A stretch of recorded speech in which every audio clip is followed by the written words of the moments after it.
ನಮಸ್ಕಾರ. ನೀವು ನೋಡ್ತಾ ಇದ್ದೀರಾ ಟಿವಿ ವಿಕ್ರಮ. ನಾನು ಸೌಮ್ಯ. ನಮ್ಮ ಟಿವಿ ವಿಕ್ರಮದ ಎಲ್ಲಾ ಕಾರ್ಯಕ್ರಮಗಳ ನೋಟಿಫಿಕೇಶನ್ ನಿಮಗೆ ಸಿಗಬೇಕಂತ ಹೇಳಿದ್ರೆ ನಮ್ಮ ಟಿವಿ ವಿಕ್ರಮ ಚಾನೆಲ್ ಅನ್ನು ಸಬ್ಸ್ಕ್ರೈಬ್ ಮಾಡಿ, ಹಾಗೆ ಬೆಲ್ ಬಟನ್ ಕ್ಲಿಕ್ ಮಾಡೋದನ್ನ ಖಂಡಿತ ಮರಿಬೇಡಿ. ವೀಕ್ಷಕರೇ, ಮುಖ್ಯಮಂತ್ರಿ ಸಿದ್ದರಾಮಯ್ಯನವರು ನಿನ್ನೆ ಸದನದಲ್ಲಿ ಭಾರಿ ಮಾತಾಡ್ಬಿಟ್ರು. ಏನ್ ಪಾಯಿಂಟ್ ಇಟ್ಟು ಕೌಂಟರ್ ಕೊಟ್ಟರು ಬಿಜೆಪಿ ಅವರಿಗೆ ಅಂದ್ರೆ, ಎಲ್ಲ ಆರೋಪಗಳಿಗೂ ಸರಿಯಾಗಿ ಉತ್ತರ ಕೊಟ್ಟು ಬಿಜೆಪಿ ಅವರ ಬಾಯಿ ಮುಚ್ಚಿಸ್ಬಿಟ್ರು ಅಂತ ಅವರ ಚೇಲಗಳು ಸಿಕ್ಕಾಪಟ್ಟೆ ಹಾಡಿ ಹೊಗಳ್ತಾ ಇದ್ದಾರೆ. ಹೆಲೋ, ಕೌಂಟ್ರು ಕೊಟ್ರು ಅಂತ ಬೀಗಬೇಡ, ತಬ್ಬಿಬ್ಬಾಗಿ ತಡಬಡಾಯಿಸಿದನ್ನ ಕಂಡಿದ್ದೇವೆ. ಆಕ್ಚುಲಿ 2 ದಿನಗಳ ಕಾಲ ಬಿಜೆಪಿ ಅವರ ಟೀಕಾ ಪ್ರಹಾರಕ್ಕೆ ತತ್ತರಿಸಿ ಹೋಗಿದ್ದ ಸಿದ್ದರಾಮಯ್ಯ ಕೈಲಿ ಎಲ್ಲ ಅಸ್ತ್ರಗಳು ಖಾಲಿಯಾಗೋಗಿದ್ವು. ಇಂಥ ಪರಿಸ್ಥಿತಿ ಬಂದಾಗಲೆಲ್ಲ ಸಿದ್ದರಾಮಯ್ಯ ತರೋದು ಜಾತಿ ಗುರಾಣಿ ಅಥವಾ ಪ್ರತ್ಯಾರೋಪದ ಪಟ್ಟಿ. ಮೊನ್ನೆ ಮೂಡಾ ಹಗರಣ ಮತ್ತು ವಾಲ್ಮೀಕಿ ಹಗರಣದಲ್ಲಿ ರಾಜೀನಾಮೆಗೆ ಒತ್ತಾಯಿಸಿದ್ರೆ, ಅದಕ್ಕೆ ನಾನು ಹಿಂದುಳಿದ ವರ್ಗದಿಂದ ಬಂದಿರೋನು, ನನ್ನನ್ನ ಸಿಎಂ ಕುರ್ಚಿಲಿ ನೋಡೋಕೆ ಆಗ್ತಾ ಇಲ್ಲ, ಅದಕ್ಕೆ ನನ್ನನ್ನ ಕುರ್ಚಿಯಿಂದ ಇಳಿಸೋದಕ್ಕೆ ಪ್ರಯತ್ನ ಮಾಡ್ತಾ ಇದ್ದಾರೆ ಅಂತ ಜಾತಿ ಅಡ್ಡ ಹಿಡ್ಕೊಂಡು ಬಂದಿದ್ರು ಸಿದ್ದರಾಮಯ್ಯನವರು. ಈ ಹಿಂದೆ ಇದೇ ಸಿದ್ದರಾಮಯ್ಯ 2 ಬಾರಿ ಸಿಎಂ ಆಗಿಲ್ವಾ? ಆಗ ಇವರು ಮುಖ್ಯಮಂತ್ರಿ ಆಗೋದಕ್ಕೆ ಕಾರಣ ಆಗಿದ್ದು ಜಾತಿನೇ ಅಲ್ವಾ? ಆಗ ಇಲ್ಲದೆ ಇರೋ ತೊಂದರೆ ಈಗ ಹೇಗಾಯಿತು? ಹಾಗಾದ್ರೆ ಕುಮಾರಸ್ವಾಮಿ, ಯಡಿಯೂರಪ್ಪನವರಿಗೆ, ಬೊಮ್ಮಾಯಿ ಅವರಿಗೆ ಇಷ್ಟೆಲ್ಲ ಕಾಟ ಕೊಟ್ರಲ್ವ ನೀವು? ನಿಮಗೆ ಲಿಂಗಾಯಿತರು, ಒಕ್ಕಲಿಗರು ಮುಖ್ಯಮಂತ್ರಿ ಆಗೋದು ಇಷ್ಟ ಇರಲಿಲ್ವಾ? ನಾಚಿಕೆ ಆಗಬೇಕು. ಮಾಡಿರೋ ಕೊಳಕು ಕೆಲಸವನ್ನು ಮುಚ್ಚಿರೋದಕ್ಕೆ ಜಾತಿಯನ್ನು ಅಡ್ಡ ತರ್ತೀರಲ್ವಾ? ನಿಮ್ಮನ್ನ ನೀವು ಜಾತ್ಯತೀತರು ಅಂತ ಬೇರೆ ಹೇಳ್ಕೋತೀರಿ. ಈಗ 2 ದಿನಗಳ ಅಧಿವೇಶನದ ನಂತರ ಸಿದ್ದು ಶುರು ಮಾಡಿರೋದು ಸೇಡಿನ ರಾಜಕಾರಣ. ಅದನ್ನ ನೇರವಾಗಿ ಹೇಳ್ಕೊಂಡಿದ್ದಾರೆ. ಮೊನ್ನೆ ಇದೇ ಸಿದ್ದರಾಮಯ್ಯ ಸದನದಲ್ಲಿ ಒಪ್ಕೊಂಡ್ರು, ವಾಲ್ಮೀಕಿ ಹಗರಣ ನಡೆದಿರೋದು ನಿಜ, ಆದ್ರೆ 187 ಕೋಟಿ ಅಲ್ಲ, ಕೇವಲ 89 ಕೋಟಿ ಅಂತ. ಆಮೇಲೆ ಇನ್ನೊಂದು ಹೇಳ್ತಾರೆ ಮಾನ್ಯ ಅಧ್ಯಕ್ಷರೇ, 187 ಕೋಟಿ ಲೀಟಿ ಹೊಡೆದ್ಬಿಟ್ರು, 187 ಹೊಡೆದ್ಬಿಟ್ರು ಅಂತ ಹೇಳ್ತಾರೆ. 187 ಕೋಟಿ ಅಲ್ಲ, 89 ಕೋಟಿ 62 ಲಕ್ಷ. 187 ಕೋಟಿ MG ರೋಡ್ ಬ್ಯಾಂಕಿಗೆ ಹೋಗಿ ಜಮಾ ಆಗಿದೆ ಅಷ್ಟೇ. ಅಡಿಕೆ ಕದ್ರು ಕಳ್ಳ, ಆನೆ ಕದ್ರು ಕಳ್ಳ ಅನ್ನೋ ಗಾದೆ ಸಿದ್ದರಾಮಯ್ಯನವರಿಗೆ ಗೊತ್ತಿಲ್ಲ ಅನ್ಸುತ್ತೆ. ಸದನದಲ್ಲಿ ಸಂಧಿ ಸಮಾಸ ವ್ಯಾಕರಣ ಪಾಠ ಮಾಡೋ ಸಿದ್ದುಗೆ ಗಾದೆ ಕೂಡ ಗೊತ್ತಿರಲೇಬೇಕಲ್ವಾ? 89 ಕೋಟಿ ಅನ್ನೋದು ಇವರಿಗೆ ಕೇವಲ ಅನ್ನುವಷ್ಟು ಚಿಕ್ಕ ಅಮೌಂಟ್. ಇನ್ನೂ ತಮಾಷೆ ಏನಂದ್ರೆ, ಅಕ್ರಮವಾಗಿ ಹೊರಗೆ ಹೋಗಿದ್ದ 89 ಕೋಟಿ ಹಣದಲ್ಲಿ 85 ಕೋಟಿ ಮುಟ್ಟುಗೋಲು ಹಾಕೊಂಡಿದೀವಿ, ವಾಪಸ್ ಬಂದಿದೆ ಅಂತ ಲೆಕ್ಕ ಕೊಡ್ತಾ ಇದ್ದಾರೆ ಸಿದ್ದರಾಮಯ್ಯನವರು. ವಿವಿಧ ಆರೋಪಗಳಿಂದ 34.25 ಕೋಟಿ ಹಣ ವಸೂಲು ಮಾಡಲಾಗಿದೆ.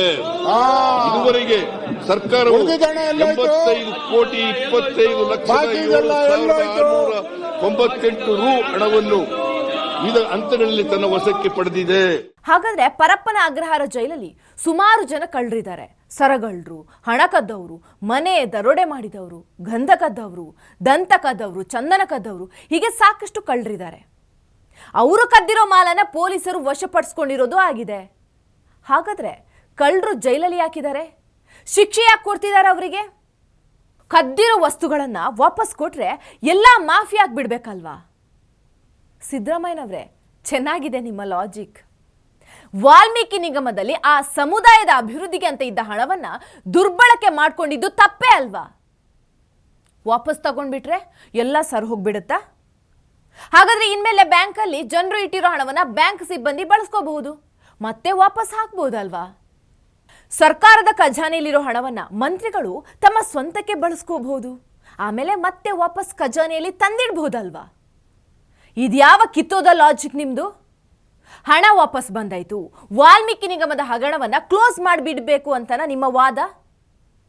ಹಾಗಾದ್ರೆ ಅಧಿಕಾರಿಗಳನ್ನ ಸಸ್ಪೆಂಡ್ ಮಾಡಿದ್ಯಾಕೆ? ನಾಗೇಂದ್ರ ಅವರ ರಾಜೀನಾಮೆ ತಗೊಂಡಿದ್ಯಾಕೆ? ಮಾಧ್ಯಮಗಳು ಮತ್ತು ವಿರೋಧ ಪಕ್ಷಗಳು ಈ ಸುದ್ದಿಯನ್ನ ಹೊರಗೆ ಹಾಕೋ ತನಕ ಸರ್ಕಾರಕ್ಕೆ ಗೊತ್ತೇ ಇರಲಿಲ್ವಾ ಹಗರಣ ಆಗಿರೋದು? ಹಣಕಾಸು ಖಾತೆ ಸಿಎಂ ಕೈಲೇ ಇದೆ. ಬ್ಯಾಂಕಿನಲ್ಲಿ ಅವ್ಯವಹಾರ ಆದ್ರೆ ಅದು ಸಿಎಂಗೆ ಸಂಬಂಧ ಇಲ್ಲ ಅಂತ ಒಪ್ಕೊಳ್ಳೋಣ. ಆದ್ರೆ ನಿಗಮಗಳ ಹಣ ದುರ್ಬಳಕೆ ಆದ್ರೆ ಅದು ಹಣಕಾಸು ಸಚಿವರಿಗೆ ಗೊತ್ತೇ ಆಗ್ಬೇಕಲ್ವಾ? ಅವರಿಗೆ ಗೊತ್ತಿಲ್ಲದೆ ಹೇಗ್ ನಡೆಯೋಕ್ ಸಾಧ್ಯ? ನಂಗೆ ಗೊತ್ತಿಲ್ಲ ಅಂತ ಹಣಕಾಸು ಸಚಿವ ಹೇಳ್ತಾನಂದ್ರೆ ಅದು ಅಮಾಯಕತೆ ಅಲ್ಲ, ಬೇಜವಾಬ್ದಾರಿ ಹೇಳಿಕೆ. ಸಿದ್ದರಾಮಯ್ಯ ಎಂಥ ಪಾಕಡ ಅಂದ್ರೆ ಇಲ್ಲಿ ಇಷ್ಟೆಲ್ಲ ಹಗರಣ ಮಾಡಿ ಅದಕ್ಕೆ ಮೋದಿ ಮತ್ತು ನಿರ್ಮಲಾ ಸೀತಾರಾಮನ್ ಹೆಸರು ತಳುಕು ಹಾಕೋಕೆ ಟ್ರೈ ಮಾಡ್ತಾ ಇದ್ದಾರೆ. ವಿರೋಧ ಪಕ್ಷದವರಿಗೆ ನಾನು ಕೇಳ ಬಯಸುವುದೇನೆಂದರೆ, ಯೂನಿಯನ್ ಬ್ಯಾಂಕು ರಾಷ್ಟ್ರೀಕೃತ ಬ್ಯಾಂಕು ಅಥವಾ ಖಾಸಗಿ ಬ್ಯಾಂಕು, ಯೂನಿಯನ್ ಬ್ಯಾಂಕು ರಾಷ್ಟ್ರೀಕೃತ ಬ್ಯಾಂಕು ಅಥವಾ ಖಾಸಗಿ ಬ್ಯಾಂಕು ರಾಷ್ಟ್ರೀಕೃತ ಬ್ಯಾಂಕು ಹೌದಾದರೆ ಕೇಂದ್ರದ ಯಾವ ಇಲಾಖೆ ಕೆಳಗೆ ಬರುತ್ತಾರೆ? ಹಣಕಾಸು ಇಲಾಖೆ ಕೆಳಗೆ ತಾನೆ. ಹಣಕಾಸು ಇಲಾಖೆ ಯಾರ ಅಧೀನದಲ್ಲಿದೆ? ಹಣಕಾಸು ಸಚಿವೆ ನಿರ್ಮಲಾ ಸೀತಾರಾಮನ್ ಅವರ ಈ ಹಗರಣದ ಜವಾಬ್ದಾರಿಯನ್ನು ಹೊರುತ್ತಾರೆಯೇ? ಇದು ಭಂಡತನದ ಪರಮಾವಧಿ. ಪ್ರಧಾನಿ ಮೋದಿ ಅವರು ಖದೀಮ ಬ್ಯಾಂಕ್ ಮ್ಯಾನೇಜರ್ಗಳನ್ನ ಮಟ್ಟ ಹಾಕಿಲ್ವಂತೆ, ಅದಕ್ಕೆ ಇಷ್ಟೆಲ್ಲ ಹಗರಣ ಆಗ್ತಾ ಇದೆಯಂತೆ. ತಲೆ ಕೆಟ್ಟವರು ಆಡೋ ಮಾತು ಹೇಗಿರುತ್ತೆ ಅಂತ ಗೊತ್ತಾಗಬೇಕು ಅಂದ್ರೆ ಸಿದ್ದರಾಮಯ್ಯನವರ ಇಂಥ ತಲೆಬುಡ ಇಲ್ಲದ ಮಾತುಗಳನ್ನ ಕೇಳಿಸ್ಕೊಳ್ಳಿ. ಇದಿಷ್ಟೂ ಆದ್ಮೇಲೆ ಹೊಸ ವರ್ಷ ಶುರುವಾಗುತ್ತೆ ಸಿದ್ದರಾಮಯ್ಯವರದು. ಬಿಜೆಪಿ ಅವಧಿಲಿ ಎಂತೆಂಥ ಹಗರಣ ನಡೆದಿದೆ, ನನ್ನ ಹಗರಣದ ತಂಟೆಗೆ ಬಂದಿದ್ದೀರಾ ನೀವು, ನಿಮ್ಮ ಹಗರಣ ಎಲ್ಲ ಬಯಲು ಮಾಡ್ತೀನಿ ಅಂತ ಸದನದಲ್ಲಿ ಧಮಕಿ ಆಗ್ತಾ ಇದ್ದಾರೆ ಈಗ ಸಿದ್ದು. ಏನ್ ಇವರ ಮಾತಿನ ಅರ್ಥ? ನೀವು ಸುಮ್ಮನೆ ಇದ್ದಿದ್ರೆ ನಿಮ್ಮ ಅವಧಿಲಿ ನಡೆದಿರೋ ಹಗರಣ ಎಲ್ಲ ಮುಚ್ಚಿ ಹಾಕ್ತಿದ್ದೆ, ಆದ್ರೆ ನೀವೀಗ ನನ್ನ ಬುಡಕ್ಕೆ ಬೆಂಕಿಟ್ಟಿದ್ದೀರಿ, ನಾನು ನಿಮ್ಮ ಜನ್ಮ ಜಾಲಾಡ್ತೀನಿ. ಇದನ್ನ ಬ್ಲ್ಯಾಕ್ ಮೇಲ್ ಅನ್ಬೇಕು, ಸೇಡಿನ ನಡೆ ಅನ್ಬೇಕು, ನೀವೇ ಹೇಳಿ. ಇದೇ ವಾಲ್ಮೀಕಿ ನಿಗಮದ ಆರೋಪಿ ಪದ್ಮನಾಭ್ ಬಿಜೆಪಿ ಅವಧಿಯಲ್ಲಿ ಅಂಬೇಡ್ಕರ್ ಅಭಿವೃದ್ಧಿ ನಿಗಮದಲ್ಲಿ ಅವ್ಯವಹಾರ ಮಾಡಿ ಸಸ್ಪೆಂಡ್ ಆಗಿದ್ದಂತೆ. ಅವನಿಗೆ ಬಿಜೆಪಿ ಕ್ಲೀನ್ ಚಿಟ್ ಕೊಟ್ಟು ಮತ್ತೆ ಕೆಲಸಕ್ಕೆ ತಗೊಂಡಿತ್ತಂತೆ. ಅದಕ್ಕೆ ಅವನು ವಾಲ್ಮೀಕಿ ನಿಗಮದಲ್ಲಿ ಹಣದ ಅವ್ಯವಹಾರ ಮಾಡಿದ್ದಂತೆ. ಸೊ ವಾಲ್ಮೀಕಿ ಹಗರಣ ನಡೆಯೋಕ್ಕೂ ಬಿಜೆಪಿನೇ ಕಾರಣ ಅಂತೆ. ಹೇಗಿದೆ ಸಿದ್ದು ಲಾಜಿಕ್?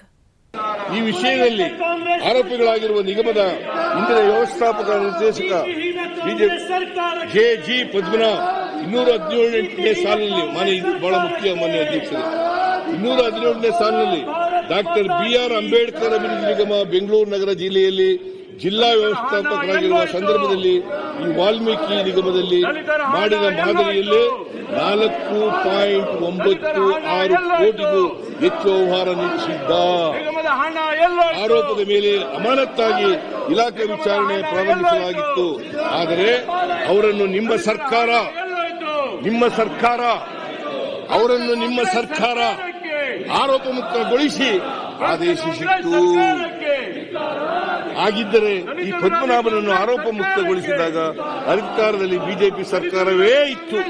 ಹಾಗಾಗಿ ಆರೋಪ ಮುಕ್ತಗೊಳಿಸಿ ಅವರಿಗೆ ಇನ್ನೂ ದೊಡ್ಡ ದರೋಡೆ ಮಾಡಲು ಇಮ್ಯುನಿಟಿಯನ್ನು ಒದಗಿಸಿಕೊಟ್ಟಿದ್ದು ಬಿಜೆಪಿ ಸರ್ಕಾರವೇ ಅಲ್ಲ. ಇನ್ನು ಫೈನಲ್ ಆಗಿ ಸಿದ್ದರಾಮಯ್ಯ ದೊಡ್ಡ ಲಿಸ್ಟ್ ತಗೊಂಡು ಓದಕ್ಕೆ ಶುರು ಮಾಡ್ತಾರೆ. ಬಿಜೆಪಿ ಅವಧಿಯಲ್ಲಿ ನಡೆದಿರೋ 18 ಹಗರಣಗಳು ಅಂತ.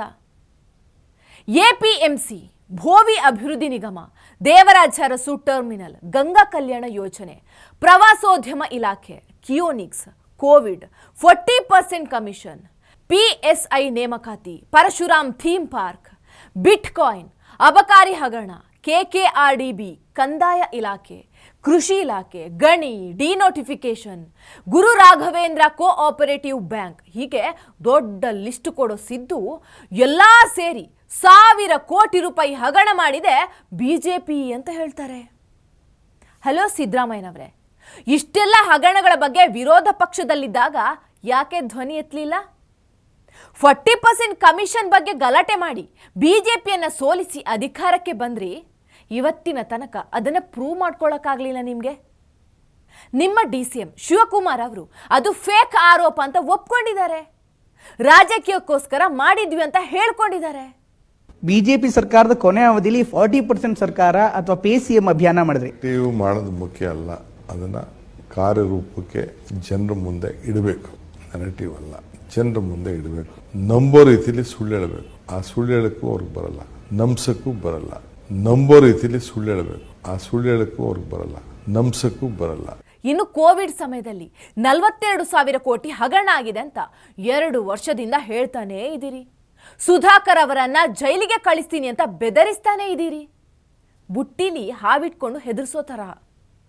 ಆದ್ರೆ ಅಧಿಕಾರಕ್ಕೆ ಬಂದು 2 ವರ್ಷ ಆಗ್ತಾ ಬಂತು. ಇವತ್ತಿನ ತನಕ ಈ ಹಗರಣವನ್ನ ಪ್ರೂವ್ ಮಾಡಿಲ್ಲ. ಯಾಕೆ? ತನಿಖೆ ಯಾಕಾಗಿಲ್ಲ? ಇನ್ನು ಸುಮ್ಮನೆ ಹಿಟ್ ಅಂಡ್ ರನ್ ತರಹ 100ಕ್ಕೂ ಹೆಚ್ಚು ಕೋಟಿ, ಸಾವಿರಾರು ಕೋಟಿ ಅಂತ ಎಲ್ಲ ಇಲಾಖೆ ಮೇಲೂ ಗೂಬೆ ಕೂರಿಸ್ತಾ ಇದ್ದೀರಲ್ವಾ? ಸರಿಯಾಗಿ ಅಮೌಂಟ್ ಹೇಳಿ, ಯಾವ ರೀತಿಲಿ ಹಗರಣ ಆಗಿದೆ ಅಂತ ಹೇಳಿ. ವಿರೋಧ ಪಕ್ಷದ ಬಾಯಿ ಮುಚ್ಚಿಸೋದಕ್ಕೆ ಅಂಕಿಅಂಶ ನೀಡದೆ ಸುಮ್ಮನೆ ಆರೋಪ ಮಾಡೋದಾದ್ರೆ ಯಾರು ಬೇಕಾದರೂ ಮಾಡಬಹುದು.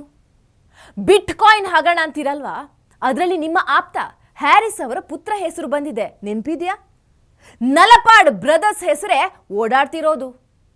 ಅದನ್ನ ಮುಚ್ಚಿಟ್ಟು ಬೊಮ್ಮಾಯಿ ಮೇಲೆ ಆರೋಪ ಹಾಕ್ತಿದ್ದೀರಲ್ವಾ? ಇದ್ಯಾವ ಲಾಜಿಕ್ಕು? ಇಷ್ಟೆಲ್ಲ ಹಗರಣ ನಡೆದಿರೋದು ಗೊತ್ತಿದ್ರೂ ಕೂಡ ಅಧಿಕಾರಕ್ಕೆ ಬಂದು 2 ವರ್ಷ ಆದರೂ ಯಾಕೆ ಸುಮ್ಮನಿದ್ರಿ? ಈಗ ಇವೆಲ್ಲ ನೆನಪಾಯ್ತಾ? ಇಷ್ಟೊಂದು ಸಾವಿರಾರು ಕೋಟಿ ಹಗರಣ ಅಂತಿರಲ್ವಾ? ವಾಲ್ಮೀಕಿ ಕೇಸ್ನಲ್ಲಿ 85 ಕೋಟಿ ರಿಕವರ್ ಮಾಡಿರೋ ಹಾಗೆ ಬಿಜೆಪಿ ಮಾಡಿರೋ ಎಲ್ಲ ಹಗರಣಗಳ ಹಣ ರಿಕವರ್ ಮಾಡಿದ್ರೆ ರಾಜ್ಯದ ಬೊಕ್ಕಸ ತುಂಬಿ ತುಳುಕಿ ಹೋಗ್ತಿತ್ತಲ್ವಾ? ಇನ್ನೂ 10 ವರ್ಷ ಗ್ಯಾರಂಟಿ ಭಾಗ್ಯ ರನ್ ಮಾಡ್ಬೋದಿತ್ತಲ್ವಾ? ಮಾಡಿ ಮತ್ತೆ ಯಾಕೆ ಸುಮ್ಮನಿದ್ದೀರಿ? ಈಗ ಬಿಜೆಪಿ ನಿಮ್ಮ ಹಗರಣಗಳನ್ನು ಬಯಲಿಗೆ ಎಳೆದ ಕೂಡಲೇ ಅವರ ಹಗರಣಗಳು ನೆನಪಾಗ್ಬಿಡ್ತಾ? ಕುರ್ಚಿ ಬಿಡಬೇಕಾಗತ್ತೆ ಅಂತ ಇಷ್ಟೊಂದು ರೋಷಾವೇಶ ಉಕ್ಕಿ ಹರಿತಾ ಇದೆಯಾ? ಬಿಜೆಪಿ ನೆಟ್ಟಗೆ ಜನಪರ ಅಧಿಕಾರ ಮಾಡಿಲ್ಲ ಅಂತ ನೀವು ಬಿಂಬಿಸಿರೋದ್ರಿಂದ ತಾನೇ ನಿಮ್ಮ ಕೈಗೆ ಅಧಿಕಾರ ಕೊಟ್ಟಿರೋದು. ಅವರು ಸರಿಯಿಲ್ಲ, ಅವರು ಭ್ರಷ್ಟರು ಅಂತ ಹೇಳಿ ನಿಮ್ಮ ಕೈಗೆ ಅಧಿಕಾರ ಕೊಟ್ಟಾಗ ನೀವು ನ್ಯಾಯವಾಗಿ ಆಡಳಿತ ಮಾಡ್ಬೇಕು ತಾನೆ. ಅವರು ಭ್ರಷ್ಟಾಚಾರ ಮಾಡಿದ್ದಾರೆ, ನಾವ್ಯಾಕೆ ಮಾಡಬಾರ್ದು ಅನ್ನೋ ಧೋರಣೆಯಲ್ಲಿ ಮಾತಾಡ್ತಿದ್ದೀರಲ್ವಾ? ನಾಚಿಕೆ ಆಗಲ್ವಾ? ಅವರು ಸಾವಿರಾರು ಕೋಟಿ ಹೊಡೆದಿದ್ದಾರೆ, ನಾನು 100 ಕೋಟಿ ಹೊಡಿತೀನಿ. ಇದು ನಿಮ್ಮ ಸಮಾಜವಾದದ ಲಾಜಿಕ್ ಅಲ್ವಾ? Shame on you Siddaramaiah. ಮೊದಲು ಮಾಡಿರೋ ತಪ್ಪು ಒಪ್ಕೊಂಡು ರಾಜೀನಾಮೆ ಕೊಡಿ. ತನಿಖೆ ಆದಮೇಲೆ ಕ್ಲೀನ್ ಚಿಟ್ ಸಿಕ್ಕರೆ ಮತ್ತೆ ಬಂದು CM ಸೀಟಲ್ಲೇ ಕೂತ್ಕೊಳ್ಳಿ. ಯಾರು ಬೇಡ ಅಂತಾರೆ? ಆದರೆ ಇಷ್ಟು ಭಂಡತನ ಒಳ್ಳೆಯದಲ್ಲ, ಒಳ್ಳೆಯದಲ್ಲ. ಟಿವಿ ವಿಕ್ರಮ, ದೇಶ ನಿಮ್ಮ ಕೈಯಲ್ಲಿ.